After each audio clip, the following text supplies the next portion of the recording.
ॐ अज्ञानतिमिरन्धस्य ज्ञानञ्जनशलाकया चक्षुरुन्मिलितं येन तस्मै श्रीगुरुवे नमः। नमः ॐ विष्णुपदाय कृष्णपृष्ठाय भूतले श्रीमते भक्तिवेदान्तस्वामिनिति नामिने। नमस्ते सरस्वती देवी गौरवाणी प्रचारिणे निर्विशेषशून्यवादी पाश्चात्यदेशतारिणे। जय श्री कृष्ण चैतन्य प्रभु नित्यानंद श्री अद्वैत गदाधर श्रीवासादि गौरभक्तवृंद। हरे कृष्णा कृष्ण कृष्णा हरे हरे, हरे राम राम राम हरे हरे। जय जय श्री चैतन्य जय नित्यानंद, जय द्वैत चंद्र जय गौरभक्तवृंद। जय जय श्री चैतन्य जय नित्यानंद, जय द्वैत चंद्र जय गौरभक्तवृंद। श्लोक नंबर 66। हम लोग आदि लीला में हैं और अध्याय 8 श्लोक नंबर 66 से आज हम लोग स्टार्ट करते हैं।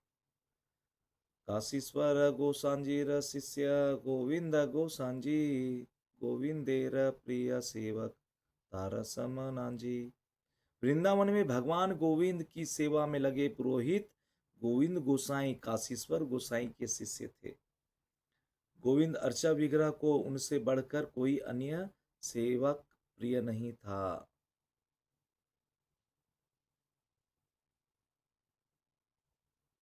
यादवाचार्य गोसांजी श्री रूपे रसंगी, चैतन्य रचरिते त्यों अति बड़ रंगी। आगे बोलते हैं, श्रील रूप गोस्वामी के नित्य पार्षद श्री यादवाचार्य गोसाई श्री चैतन्य महाप्रभु की लीलाओं को सुनने तथा उनका कीर्तन करने में अत्यंत उत्साह दिखलाते थे। पंडित गोसांजी शिष्य भूगर्भ गोसांजी, गौर कथा विनार मुख्य अन्य नाई। पंडित गोसाई के शिष्य भूगर्भ गोसाई चैतन्य महाप्रभु संबंधी कथाओं में सदैव लगे रहते थे। उसके अतिरिक्त वे और कुछ भी नहीं जानते थे। तार शिष्य गोविंद पूजक चैतन्य दास, मुकुंद आनंद चक्रवर्ती प्रेमी कृष्ण दास। इनके शिष्यों में से थे गोविंद अर्चा विग्रह के पुजारी चैतन्य दास, मुकुंद दास, मुकुंद नंद चक्रवर्ती तथा महाभागवत कृष्णदास। सभी का मतलब इसमें परिचय दिया जा रहा है ताकि हम लोग आगे चल के ये नहीं समझ सकें, जान सकें कि इनके इतने सारे आचार्यगण थे। सभी ये आचार्यगण हैं, एक दूसरे बोलते हैं सब शिष्य हैं, गुरु हैं, उनका मतलब यहाँ पे परिचय वर्णन किया गया है परिचय का। आचार्य गोसांजीर शिष्य चक्रवर्ती शिवानंद, निरवधि तारचिते चैतन्य नित्यानंद। अनंत आचार्य के शिष्यों में से शिवानंद चक्रवर्ती हुए, जिनके हृदय में चैतन्य महाप्रभु तथा नित्यानंद प्रभु निरंतर वास करते थे।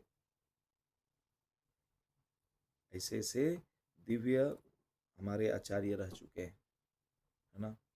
आरयत वृंदावने वैसे भक्त गना, शेष लीला सुनीते सबार है मना। इनके अतिरिक्त वृंदावन में अन्य अनेक महान भक्त थे। वे सभी चैतन्य महाप्रभु की अंतिम लीलाओं को सुनने के इच्छुक थे। जो अंतिम लीला था चैतन्य महाप्रभु के, उसको सुनने के इच्छुक थे जितने भी महान भक्तगण थे। मोरे आज्ञा करीला सबे करुणा करिया, तास बार बोले लिखी निर्लज हैया। इन सभी भक्तों ने कृपा करके मुझे श्री चैतन्य महाप्रभु की अंतिम लीलाओं के संबंध में लिखने का आदेश दिया। जितने भी वैष्णवगण थे और जितने भी भक्तगण थे, सभी ने क्या किया, चैतन्य महाप्रभु का जो अंतिम लीला है वो लिखने का बोलते हैं आदेश दिया, है ना, उन लीलाओं के संबंध में। यद्यपि बोलते हैं कृष्णदास कविराज गोस्वामी कि मैं निर्लज हूँ, किंतु उन्हीं के आदेश से मैंने यह चैतन्य चरितामृत लिखने का प्रयास किया, उन वैष्णव भक्तों के आदेश से, है ना? मतलब स्वयं को निर्लज बता रहे हैं, है ना? आगे पढ़ते हैं। वैष्णवेर आज्ञा पांजा चिंतित अंतरे, मदन गोपाले गोला आज्ञा मागी बारे। वैष्णवों की आज्ञा प्राप्त करने के बाद लेकिन अपने मन में चिंतित होने के कारण मैं वृंदावन के मदन मोहन मंदिर में उनकी भी आज्ञा लेने के लिए गया। वृंदावन में मदन मोहन मंदिर है।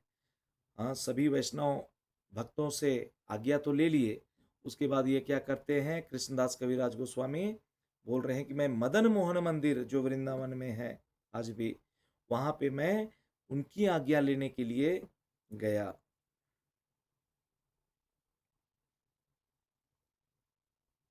दर्शन करी कैलू चरण वंदना, गोसांजी दास पुजारी करे चरण सेवना। जब मैं मदन मोहन के मंदिर में दर्शन करने गया तो पुजारी गोसाई दास भगवान के चरणों की सेवा कर रहे थे। जो पुजारी थे वो मदन मोहन हैं वहां पे, हाँ, उनकी चरणों की सेवा कर रहे थे। मैंने भी भगवान के चरण कमलों की प्रार्थना की। ये कौन बोल रहे हैं बताइए कि मैंने भी मदन मोहन के चरण कमलों की सेवा की। कौन बोल रहे हैं बताइए? हरे कृष्णा प्रभु जी। कृष्णदास कविराज गोस्वामी। कृष्णदास कविराज गोस्वामी जो चैतन्य महाप्रभु लिखे हैं, वो बोल रहे हैं क्या कि जब वृंदावन गया, वहां पे जो पुजारी थे वे भगवान की सेवा कर रहे थे, तो मैंने भगवान के चरण कमलों की सेवा कर रहे थे, तो मैंने भी उनके चरणों की दर्शन किया, है ना? ऐसा। प्रभुर चरणे यदि आज्ञा मागिला, प्रभु कंठ है ते माला सखिया पंगीला। जब मैंने भगवान से आज्ञा मांगी तो तुरंत ही उनके गले से एक माला खिसक कर नीचे आ गई। एक माला जैसे ही, मतलब आज्ञा मांगे कि मैं चैतन्य चरितामृत लिख सकता हूँ, जैसे ही ये आज्ञा मांगे एक माला खिसक कर नीचे आ गई। सब वैष्णव गण हरि ध्वनि दिला, गोसांजी दास आनी माला मोर गले दिला। जो ही यह घटना घटी तो वहां पर खड़े सारे वैष्णव जनों ने जोर से क्या चिल्लाया? हरि बोल हरि बोल हरि बोल। इस प्रकार से चिल्लाया, ध्वनि की मतलब इस प्रकार से वो लोग हरि बोल किए। और पुजारी गोसाई जो दास ने वह माला लाकर मेरे गले में डाल दी, जो माला मदन मोहन के से नीचे खिसकी थी। आज्ञा माला पांजा आमार हईला आनंद, ताहंगी करीनु एई ग्रंथेर आरंभ। इस माला को भगवान के आदेश के रूप में पाकर मैं अत्यधिक प्रसन्न हुआ और तुरंत ही मैंने वहीं पर यह ग्रंथ लिखना प्रारंभ कर दिया। कौन से ग्रंथ? चैतन्य चरितराम। यस, चैतन्य चरितामृत को वहीं पे लिखना प्रारंभ कर दिया। ये कृष्णदास कविराज गोस्वामी बता रहे हैं, है ना, जिसको आज हम लोग पढ़ रहे हैं। इसको भगवान वृंदावन में लिखना स्टार्ट किए थे, है ना। और साक्षात जो वहां पे मदन मोहन है ना। आप लोग मदन मोहन कभी गए हैं? कोई गए हैं मदन मोहन? नहीं प्रभु जी। गए हैं वृंदावन में। अच्छा, आप गए हैं। तो मदन मोहन जो टेम्पल है, आप लोग यूट्यूब वगैरह में देख सकते हैं। अगर जो नहीं गए हैं, नहीं तो वृंदावन जाइए और दर्शन कीजिए। वृंदावन में ऐसे ऐसे संत जनों का, भक्तों का, है ना। वहाँ पे आज भी वृंदावन में वो मदन मोहन का आज भी टेम्पल वहाँ पे नज़दीक में ही है, इस्कॉन मंदिर के नज़दीक में ही है ना। वहाँ से 1-1.5 किलोमीटर है। और वो मदन मोहन टेम्पल में ही कृष्णदास कविराज गोस्वामी उन मदन मोहन से आज्ञा लिए और वहीं पे लिखना प्रारंभ कर दिया। आगे है, एई ग्रंथ लेखाया मोरे मदन मोहना, आमारा लिखना ये ना सुकेर पठना। वास्तव में श्री चैतन्य चरितामृत मेरा लिखा हुआ नहीं है। कृष्णदास कविराज गोस्वामी बोल रहे, मेरा लिखा हुआ नहीं है, अपितु श्री मदन मोहन द्वारा लिखाया गया है। मेरा लिखना तो तोते जैसा दोहराना है ना। ये उनका भगवान का लिखा हुआ है, मैं तो उसको दोहराया हूँ, ऐसा बता रहे हैं कृष्णदास कविराज गोस्वामी, है ना। भक्तगण का ये स्वभाव होता है, वो खुद क्रेडिट नहीं लेते हैं। जो भी होता है वो भगवान का ही होता है, भगवान का ही कृपा होता है, भगवान का ही मतलब वहां से ही प्रेरणा मिलती है, वहीं से भी पावर मिलता है ना। ये चीज हमें इन भक्तों से सीखना चाहिए। सेई लिखी मदन गोपाल ये लिखाया, काष्ठेर पुतली न कुह के नाचाया। जिस प्रकार जादूगर कठपुतली को नचाता है, जो जादूगर, कभी देखे हैं जादूगर को कठपुतली को नचाते हुए? कभी किसी टीवी वगैरह में देखे? वो धागे से पीछे से काम करता है। प्रभु टीवी में नहीं देखे हम लोग, एकदम प्रत्यक्ष देखे हैं प्रभु। पहले आता था कठपुतली नाच। हाँ हाँ, तो जिस पर उंगली से नचाता है। जय हो। तो वही बोल रहे हैं यहाँ पे कृष्णदास कविराज गोस्वामी की, जिस प्रकार जादूगर कठपुतली को नचाता है, उसी प्रकार मदन गोपाल मुझे जो जो आदेश देते हैं मैं वही लिखता हूं। है ना। मदन मोहन जो भगवान जो साक्षात वृंदावन में आज भी विराजमान है, वो जो मदन मोहन है वो मुझे आदेश देते हैं और मैं उसी को लिखता हूं। हरे कृष्णा। कुलाधिदेवता मोरा मदन मोहना, यार सेवक रघुनाथ रूप सनातना। बोलते मैं मदन मोहन को अपने कुल देवता के रूप में स्वीकार करता हूं। जिनकी उपासना करने वालों में रघुनाथ दास गोस्वामी, श्री रूप गोस्वामी तथा सनातन गोस्वामी शामिल हैं। हरि बोल। देखिए कैसे कैसे मतलब ये आ, बोल रहे हैं क्या कृष्णदास कविराज गोस्वामी कि मैं जो मदन मोहन जो भगवान हैं, जो कृष्ण हैं, उनको अपने कुल देवता के रूप में स्वीकार करता हूं, है ना। जिनकी उपासना करने वालों में रघुनाथ दास गोस्वामी, उनकी उपासना करते हैं मदन मोहन के रघुनाथ दास गोस्वामी, श्री रूप गोस्वामी और सनातन गोस्वामी, है ना। वृंदावन दासेर पाद पद्म करी ध्यान, तार आज्ञा लंजा लिखी यहाँ ते कल्याणा। तब मैंने श्रील वृंदावन दास ठाकुर के चरण कमलों पर प्रार्थना करके उनकी अनुमति मांगी। वृंदावन दास ठाकुर जो हैं, उनके चरण कमलों पर प्रार्थना करके कृष्णदास कविराज गोस्वामी बोल रहे हैं कि मैं उनके चरण कमलों पर प्रार्थना करके उनसे अनुमति मांगी और उनकी अनुमति पा लेने के बाद मैंने यह मंगलमय ग्रंथ लिखने का प्रयास किया। कौन से मंगलमय ग्रंथ? कौन से बोलिए? हरे कृष्ण प्रभु। अमृत प्रभु। ये चैतन्य चरितामृत जैसे जो ग्रंथ हैं लिखने का प्रयास किया।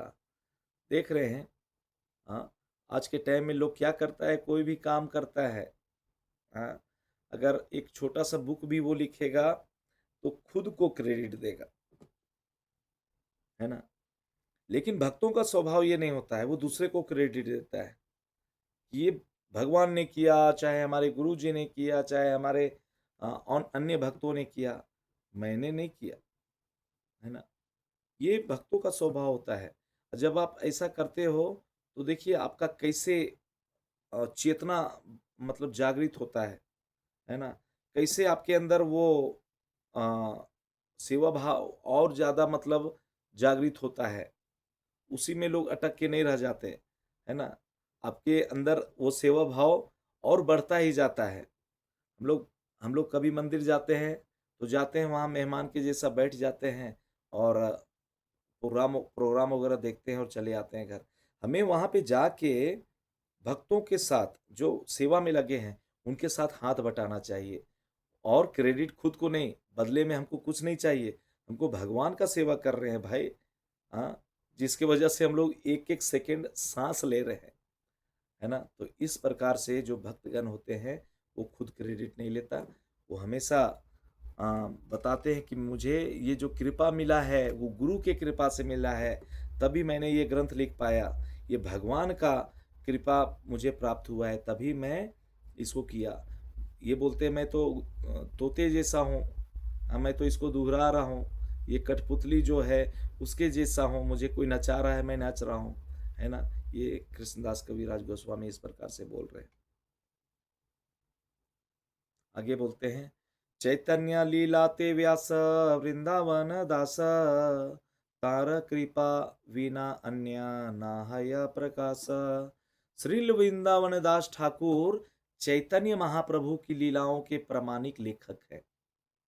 जो वृंदावन दास ठाकुर है, चैतन्य महाप्रभु की लीलाओं के प्रामाणिक लेखक हैं, अतएव उनकी कृपा के बिना इन लीलाओं का वर्णन नहीं किया जा सकता।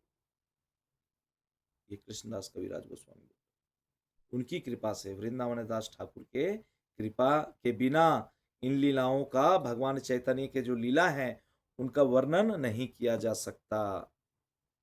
मूर्ख नीच क्षुद्र मुंजी विषय लालस वैष्णव आज्ञा भले करी एतेक साहस। मैं मूर्ख निम्न कुल में उत्पन्न तथा क्षुद्र हूं। देखिए क्या बोल रहे हैं कि मैं मूर्ख हूं, निम्न कुल में जन्मा हूं, एक क्षुद्र हूं और सदा ही भौतिक भोग की इच्छा करता हूं। हमेशा भौतिक भोग की इच्छा में लगा रहता हूं, हाँ, इच्छा करते रहता हूँ। ये कौन बोल सकता है? एक भक्त ही बोल सकता है जो भगवान को प्राप्त करना चाहता है, भगवान को प्रसन्न करना चाहता है। नहीं तो सब लोग तो ढोंग नाटक कर रहे हैं। हम लोग क्या कर रहे हैं? हाँ, पढ़ते हैं, यहाँ पे थोड़ा सा हम लोगों को वो फीलिंग आता है कि हाँ, कितना आनंद आया, कितना भगवान चैतन्य महाप्रभु, उनके भक्त लोग कितने नम्र थे। त्रिनादपि सुने चेना तरोरपि सहिष्णुना अमानिना मान देना कीर्तनिया सदा हरि। हाँ, एक घास के तिनके के समान वो कितने नम्र हैं। हाँ, अब समझ रहे हैं यहाँ पे हम लोग में इतना अहंकार है कि कुछ भी हम लोग करते हैं। अभी अभी जैसे मैं एक बुक पढ़ रहा हूँ अभी, चैतन्य चरितामृत। हाँ, तो मैं बहुत अच्छा कथावाचक हूँ, हाँ, मैं देता हूँ ऐसा। लेकिन वहाँ पे एक जो भक्त है कृष्णदास कविराज गोस्वामी, जिनके लिखे हुए जो ग्रंथ है जिसको हम लोग पढ़ रहे हैं, वो क्या कह रहे हैं कि मैं मूर्ख हूँ, मैं निम्न कुल में उत्पन्न तथा क्षुद्र हूँ और सदा ही भौतिक भोग की इच्छा करता हूँ। फिर भी वैष्णवों की आज्ञा के कारण मैं इस दिव्य ग्रंथ को लिखने के लिए अत्यंत उत्साहित हूँ। वैष्णवों की आज्ञा के कारण मैं उत्साहित हूँ इस ग्रंथ को लिखने के लिए, चैतन्य चरितामृत को लिखने के लिए। हरे कृष्ण। श्री रूप रघुनाथ चरणेर एई बल यार अस्मृते सिद्ध हय वांछित सकल। आगे बोलते हैं, श्री रूप गोस्वामी तथा रघुनाथ दास गोस्वामी के चरण कमल ही मेरे बल के स्रोत हैं। उनके चरण कमलों के स्मरण से मनुष्य की सारी इच्छाएं पूरी हो सकती हैं। इन गोस्वामियों के चरण चरण कमलों के स्मरण करने से मनुष्य की सारी इच्छाएं पूरी हो सकती है। सिरूप रघुनाथ पदे यार आस चैतन्य चरितामृत कहे कृष्ण दास। श्री रूप तथा श्री रघुनाथ के चरण कमलों पर प्रार्थना करते हुए तथा सदैव उनकी कृपा की आकांक्षा करते हुए मैं कृष्णदास उनके चरण चिन्हों का अनुगमन करते हुए श्री चैतन्य चरितामृत का वर्णन कर रहा हूं। हरि बोल। हम लोग बहुत भाग्यवान हैं कि हम लोग इस चैतन्य चरितामृत को पढ़ भी रहे हैं, है ना? और ये कब लिखा गया, कैसे लिखा गया, इसको भी हम लोग जान रहे हैं। हाँ, किसने लिखा और कैसे उसके अंदर ये भाव भाव जागृत हुआ इस चैतन्य चरितामृत को लिखने का। हाँ, जो कलयुग में जो चैतन्य महाप्रभु आए हैं यहाँ लीला करने, ये हरिनाम हम लोगों को दिए हैं। कौन सा? सब लोग हाथ उठा के बोलिए, हरे कृष्णा कृष्णा कृष्णा हरे हरे, हरे राम राम राम हरे हरे, हरे कृष्णा कृष्णा कृष्णा हरे हरे, हरे राम राम राम हरे हरे। ये जो हरि नाम है जिससे हमको आ, दिव्यता हमें मतलब अनुभव होती है, हमें आनंद की अनुभूति होती है। इस हरि नाम को जिससे हम भगवान को अपने आप को भगवान से जोड़ सके। ये मन हमें हमारे भौतिक संसार में जुड़े हुए हैं, लगे हुए हैं भोग करने का, ये भोग करें वो भोग करें, ये चाहिए ये जरूरत वो जरूरत, इसको पूरा करने में। लेकिन जब ये मन भगवान में लगता है तो फिर होता क्या है? असली जो लक्ष्य है हमारा मनुष्य का, इस जीव का जो परम लक्ष्य है भगवत प्राप्ति, गोलोक, जहाँ पे साक्षात वृंदावन नारायण वास करते हैं, उस भगवान के धाम को प्राप्त करना, इस आत्मा को परमात्मा के जहाँ से ये आया है उसको प्राप्त करना, जो जीव का परम लक्ष्य है, उसकी हम उसकी ओर अग्रसर होने लगते हैं। ऐसे तो हम लोग मुंह मोड़ लिए हैं इस प्रोसेस को, जिससे हमें ये जन्म मृत्यु जरा व्याधि इन चीजों से छुटकारा मिल पाएगा, हम परमानेंट परम धाम को प्राप्त कर सकेंगे। वहां से हम लोग मुख मोड़ लिए हैं, है ना। और फिर क्या कर रहे हैं? वही सुख और दुख, सुख और दुख, इसी में हम लोगों को लग रहा है यही आनंद है ना। हम दुखी होते हैं, फिर जब हमें सुख मिलता है थोड़ा सा भी, तो हम लोग सोचते हैं कि यही आनंद है। नहीं, ये आनंद नहीं है। परम आनंद जब हम जिस ग्रंथ को, भगवान के लीलाओं को केवल सुन के हमको जो आनंद मिल रहा है, आप सोचिए भगवान का जब हमें संग प्राप्त होगा तो वो कौन सा आनंद होगा। तो जिन गोस्वामियों ने इन अवस्था को प्राप्त किया है, उन गोस्वामियों के चरण कमलों में रहकर हम लोग शास्त्रों का, ग्रंथों का अध्ययन कर सकते हैं, उसको समझ सकते हैं। और इस गुरु परंपरा में जितने भी भक्तगण आते हैं, जैसे कि और भी भक्त लोग आते हैं ना क्लास में, हाँ, इनके जब वाणी से हम लोग सुनते हैं, हम लोगों को बस ध्यान पूर्वक सुनना है और फिर इसको आचरण में लाने का प्रयास करना है ना। जो आपको चाहिए ना वो बहुत आसानी से मिल जाएगा, कहीं भटकने का जरूरत नहीं, कहीं ज़्यादा हमें सब कुछ करना है, सब कुछ चलते रहेगा। बस हम लोग जो आधा घंटा भगवान को जानने का प्रयास कर रहे हैं ना, जो ये आधा घंटा हम लोग समय दे रहे हैं, हाँ, ये बहुत इंपॉर्टेंट है। और यही नहीं, ऐसा नहीं है कि आप श्री राम समाज में आएंगे, यहाँ कथा सुनेंगे तभी आपको भगवान की प्राप्ति होगी। आप कहीं भी किसी प्रकार से आप घर में बैठ के हर दिन भागवतम, भगवत गीता या कृष्णा बुक हो गया या चैतन्य चरितामृत हो गया, हाँ, आप उसको पढ़े ना, अपना देखिए यहाँ पे प्रभुपाद का जो तात्पर्य है, हाँ, आप प्रभुपाद से ही सुन रहे हैं कथा, ऐसा आपको अनुभव होगा, है ना। आप कहीं भी कभी कहीं भी कथा चल रहा है आपके क्षेत्र में, कहीं भी वहां भी जाके आप ध्यान पूर्वक कथा सुनिए, आपको देखिए वो चीज, उस आनंद की अनुभूति होगी। ऐसा नहीं है कि आपको इस क्लास में आना इम्पोर्टेंट है, आना तो है, इम्पोर्टेंट तो है, क्योंकि हर दिन सुबह सुबह बोलते हैं ब्रह्म मुहूर्त में आप कथा सुन रहे हैं, चैतन्य चरितामृत पढ़ रहे हैं, सुन रहे हैं, ये बहुत बड़ी बात है, साधारण चीज नहीं है। अरे संसार में पड़े हुए हैं लोग संसार में पड़े हुए हैं, किन्हीं को नहीं पड़ा है, वो अपने समय से ही उठेंगे, उनको कोई मतलब नहीं है एक माला और ये थैली लेके और झूठ मूठ का हरे कृष्णा कृष्ण कृष्ण हरे हरे, हरे राम राम राम हरे हरे, क्या मिलेगा इससे? हाँ, उनको बस यही चीज लगता है। लेकिन जिनको मिल रहा है ना, जिनको मिल रहा है भाई, वो तो लगे हुए हैं।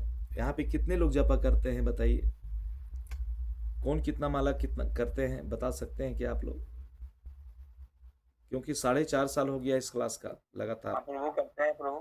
यस, देखिए अभिमन्यु चाचा करते हैं, करते प्रभु जी। बिल्कुल जी सब करते हैं। करते हैं। हरि बोल। हरे कृष्णा। हरे कृष्णा। हरे कृष्णा आचार्य, प्रणाम, दंडवत प्रणाम। हरे कृष्णा। हाँ देखिए कैलाश प्रभु है, ये पर डे हरे कृष्णा। 16 माला करते हैं। क्लास तो छूट जाता है मगर मंदिर जाके माला मालूम जरूर है आपका, माला तो सुबह सुबह इनका माला 16 माला हो जाता है, उसके बाद फिर ये अपने बिजनेस वगैरह में लगते हैं।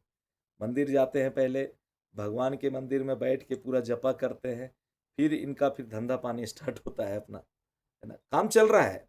अब मैं देखिए, ये सामने बैठे हैं, हाँ, इनका अपना खुद का बड़ा बिजनेस है, मतलब ट्रांसपोर्ट का, लेकिन पूरा जपा करने के बाद इनका कुछ नहीं रुका है, ना कोई इनका गाड़ी रुक गया है एडवांस के बिना, ना कोई गाड़ी, सब उनके कृपा से अच्छा होता है। सब हाँ पहले की भांति। पहले थोड़ा सा किसी भी प्रकार से कोई मतलब फोन आ गया इधर उधर से तो आदमी टेंशन में हो जाता है, लेकिन ये जो जपा है हमको हर चीज में सहायता करती है, हर एक पद पग में सहायता करती है ना। तो प्रभु जी के प्रभु जी करते हैं। जय हो। और कौन है, सब लोग कर रहे हैं कि नहीं कर रहे हैं? ये कौन है, सीमा सिंह कौन है?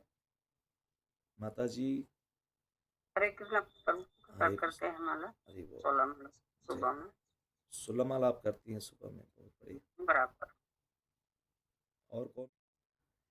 इस प्रकार श्री चैतन्य चरितामृत आदि लीला के 8वें अध्याय का भक्ति वेदांत तात्पर्य पूर्ण हुआ, जिसमें लेखक द्वारा प्रामाणिक अधिकारियों कृष्ण तथा गुरु से आदेश प्राप्त करने का वर्णन हुआ है। जो लिखने वाले हैं उनके प्रामाणिक अधिकारी हैं, जो कृष्ण हैं तथा गुरु हैं, जो आदेश मिला है इनको लिखने के लिए चैतन्य चरितामृत, ये आदेश प्राप्त करने का जो वर्णन है इस अध्याय में था जो हम लोग पढ़े हैं। ये अध्याय यहीं पे समाप्त होता है। अगला जो अध्याय है, अगला अध्याय क्या है? क्या है? भक्ति का कल्प वृक्ष। अगर किसी को रियल में भक्ति में आनंद मिल रहा हो, या कोई चाहता है कि हम भगवान की शुद्ध भक्ति करें, शुद्ध भक्ति का जो प्रोसेस है उसको जाने, उसको अपनाएं, भगवान से आपको अगर प्रेम है तो ये जो अध्याय सबसे इंपॉर्टेंट है। हाँ, आप समझ रहे हैं? भक्ति का कल्प वृक्ष मतलब, कल्प वृक्ष किसको बोलते हैं? कल्प वृक्ष यहाँ पे नहीं है, कल भी प्रभु स्वर्ग से आया था। स्वर्ग से आया था। आज स्वर्ग लोग जो प्राप्ति बोलते हैं, स्वर्ग की प्राप्ति हो गई। स्वर्ग की प्राप्ति में वहां पे कल्प वृक्ष है। अब बोलो हमको चाहिए रसमलाई चाहिए तो रसमलाई सामने प्रकट हो जाएगा। मुझे मतलब आपको जो चाहिए वहां स्वर्ग में मिलता है, लेकिन स्वर्ग ही परम धाम नहीं है। परम धाम तो वहां है जहाँ पे विष्णु नारायण, जहाँ पे कृष्ण विराजमान रहते हैं। हाँ, देवी देवताओं को भी आना पड़ता है मनुष्य शरीर में, हाँ, क्योंकि गोलोक का यही एक जंक्शन है, मनुष्य शरीर यही एक जंक्शन है जहां से हम वो भगवत प्राप्ति कर सकते हैं। तो ये कल्प वृक्ष, भक्ति का कल्प वृक्ष, इसको हम लोग जब पढ़ेंगे ना तो देखिएगा आपका भक्ति में कितना मतलब बदलाव आएगा, कितना तेज आएगा। आपके किसी को भी किसी प्रकार का बोलते ना हर समय हेडेक में रहता हो, हर समय परेशान रहता होगा, हर समय किसी चीज़ों को लेके चिंतित रहता हो, हमारे माता पिता हो या हमारे अन्य कोई भी परिवार के सदस्यगण हो, भाई हो, बंधु हो, दोस्त हो, मित्र हो, बच्चे हों, कोई भी, हाँ, आप उनको क्लास में जोड़िए, क्योंकि ये अध्याय इतना इम्पोर्टेंट है। अगर ये बच्चा हो, बूढ़ा हो, कोई भी हो, स्त्री हो, पुरुष हो, कोई भी अगर इसको ध्यानपूर्वक सुन लिया ना तो वो बंदा इतना जान लीजिए भगवान से मुख नहीं मोड़ेगा कभी।